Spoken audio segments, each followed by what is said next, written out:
আমাদের বাংলাদেশে একটা দরবার আছে শরীয়তপুরের মধ্যে, আগে ফরিদপুর ছিল, এখন শরীয়তপুর, সুরেশ্বর দরবার। নাম শুনছেন? হ্যাঁ, আমাকে মুন্সিগঞ্জ একজন মানুষ ছিল, তার নাম ছিল লাল মিয়া বয়াতি। এই হাসান ভাইয়ের ভাই লাল মিয়া না, উনি বৈঠকি গান টান গাইতো। আমাকে বৈঠকি গান হয় না, গান গাইতো। তা উনি মারা যাবার আগে কিছু গুরু ভাইরে ছিল, ওই মাঝে মাঝে কইতো, তোরা তো আমারে মইলি মাটি দিবি, আমার তো কবর হইব, কিন্তু আমার তো শোয়া হবে না। মানুষ ভাই কে কও, তুমি কবরে শোয়া হবো না? কই না, তোরা তো আমার পাও দিবে, দক্ষিণ ফিলি, মাথা দিবে উত্তর ফিলি। আমার জানো বাবার বাড়ি দিলে, আমার বাড়ির দক্ষিণ পাশে। আমি কি করবানি কও তো, তাই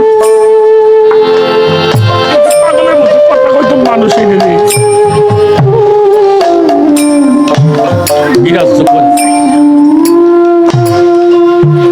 এই সরি সুনামিয়ে বল, উনি মারা গেছে।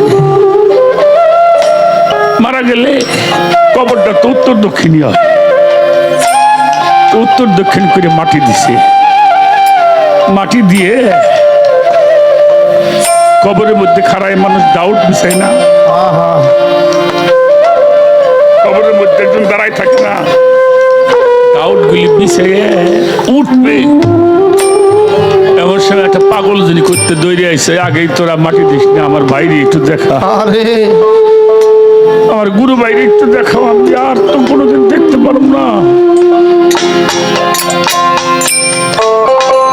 তোরা আমার না দেখাই ওরে মাটি দিস না। মানুষ করলে পাগলটা একটু দেখা, দৌড়ে আসলো প্রত্যেকে, ওর বাইরেও দেখতে, ওরে একটু দেখাও। যেই মানুষটা কবরের মধ্যে নামা, মুখের কাছে গেছে, মাথার কাছে যাই মাথার বান্ধনটা খুলছে। ওরে দামি